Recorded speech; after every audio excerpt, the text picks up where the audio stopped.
I've never taught this one before because as I was planning it, I was like, this is such a good trick. So it's called a character foil. And sometimes the reason why you kind of like put character with foil is because it will confuse people. They're like, are you talking about tin foil? It's a character foil specifically. And raise your hand if you remember what foiling is in math. Oh, maybe you guys haven't learned that. That might be a 7th grade thing. Sorry, my bad. Okay, so there's a different kind of foil as well. But with a character, these are where you on purpose plan out 2 characters who are supposed to be basically almost the opposite of each other because their differences make each other stand out, right? So I think it's really easy. How many of you at least saw a commercial for Wicked? If not saw, right, all of us, because that was just like everywhere. So we know, like, someone summarize. How would you summarize Glinda, the good? How would you summarize her, Sadie? Girly girl. And what else? Okay, yep.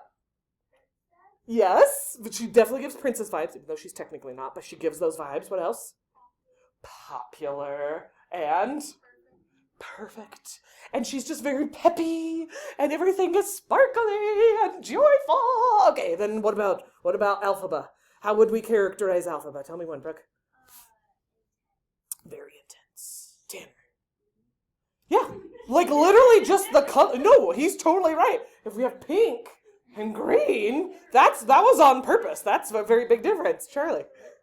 Yes, witch versus princess. What else? Yeah, she gives those vibes, even though she's technically not, but she gives those kind of like dark, angsty vibes. And so again, right, let's look at the definition now that we've thought about differences between Glinda and Elphaba, a character who's very different from another character, specifically to highlight the other character's traits. If I'm kind of like dark and angsty and I'm very serious and I'm like, so excited and everything's awesome, we're making each other stand out that much more, right? But let's pretend that Elphaba wasn't quite so serious and was also kind of like bubbly and happy. That'd be a very different movie, right? The reason why, when we put these 2 together, the reason why it works so well is because that was a conscious choice on the part of the writer. And so you can do the same in a story. You don't have to, but it is a trick that is very common. Like, how many of us have seen at least an episode of SpongeBob? Okay, so there's a character foil in even something like a children's cartoon. If SpongeBob is kind of like dumb but optimistic, right? Then you have Squidward, who is very grumpy. So they are the foil for each other. That Squidward seems even more grumpy because of his comparison to SpongeBob and vice versa, right? Let's watch a little example here, everybody. What is a foil? Alashma. There are dozens of roles for a fictional character to fit into. Some of them can be pretty easy to spot. The protagonist and antagonist are often the hero and the villain, for example. And the sidekick is the one who never gets any of the glory. Thank you, Robin. But others are more difficult to spot, and not because they insist on wearing camo all the time. One of the most ambiguous literary roles is the foil. How do you identify the foil in a novel? If the Summer Olympics are coming up, a foil is the little bending device people poke their combatants with while wearing colanders on their faces. Or it's something you wrap your baked potato to. Or it's a math method for multiplication, meaning first, outside, inside, left. Well, we have a guide on that one too.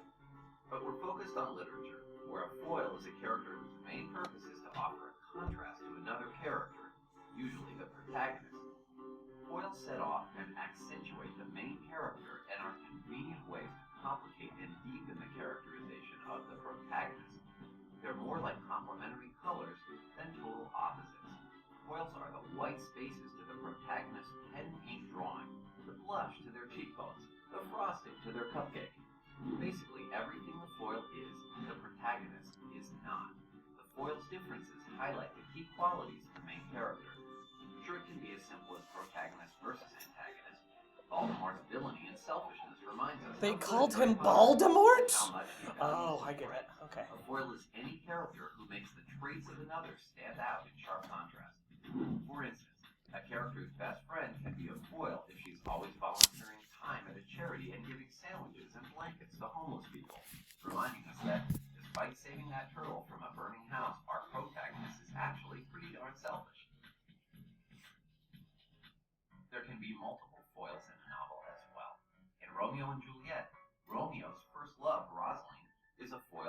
Juliet, and Juliet's other suitor, Paris, is a foil to Romeo. Finally, a character can even foil himself. In Return of the King, Frodo can be his I own know, worst it's enemy, silly. and his bad side makes his good side even, gooder. But Better is more grammatically correct, but they're trying to make it funny because they know it's 6th period. Okay, let's look at this example. Okay, character 1. I love following rules because they keep everything fair, right?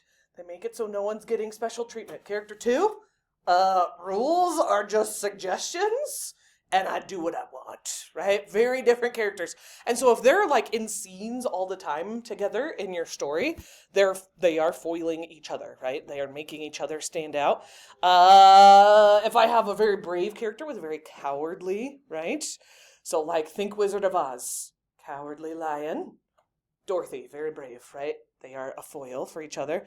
Someone very selfish, so think Ebenezer Scrooge, right? Very selfish versus someone very generous. I can't remember his name. You guys know that story, right? Yeah, like who Kermit plays, exactly, if you're thinking about the Muppet version. So, say again. Bob Cratchit, that's what it was. Thank you. Yes, my brain was hurting. So we can use it intentionally. If I made a really cool character and I characterized them in all those ways we talked about, with really trying to make them believable and awesome and make my readers love my character, it's a way I can make my character stand out even more by giving them a foil that really accentuates them. So, everyone think about the you try box. Think of it as a contrast character, right? That's the synonym. It's a contrast character. And when you start thinking about books and movies, you'll start realizing like, oh, I see. That was on purpose. Like that character is that character's foil. And that happens a lot. A lot.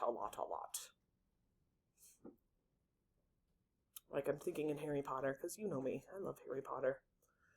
Well, I guess they did it, right? That there's several foils there, but like even Hermione and Ron foil each other. Ron is Hermione's foil because he is kind of lazy and like sort of is just skating by in life and is like, yeah, whatever. And Hermione's like, I wrote 17 pages of an essay even though you only asked for 1, right? So Ron makes her stand out because he's her foil. Yeah. Okay, who's got an example? Kason. Oh my gosh, so much. And it doesn't even seem purposeful, even though it is. But yeah, Donkey with his ridiculousness is Shrek's foil. Absolutely. Ooh, good one. Yeah. Okay. In my story, my protagonist is like always weird, and her brother is like, whatever, it's fine. I love that. So you had a foil and you didn't even know it. Yes, and now you know that that's what it's called. Yeah. So like short versus tall. Yeah. Slow versus fast. Slow versus fast, short versus tall, Tanner. Oh, I do because like I don't know what it works. Okay, yeah. I did Buzz Lightyear. Oh, absolutely. Buzz and Woody are foils. Yeah. Oh, 100%. Yeah. And like the example video said, you can have multiple foils in a story as well, right? If Voldemort is Harry's foil and Ron is Hermione's, you can have foils all over the place. Brady. Exactly. When you put a really dumb character, like, that can be purposeful. It sounds mean, but then it makes the smart character seem that much more smart. Exactly, Rose. I said Joy and Sadness. Oh, absolutely. From Inside Out. Yeah, Charlie, last one.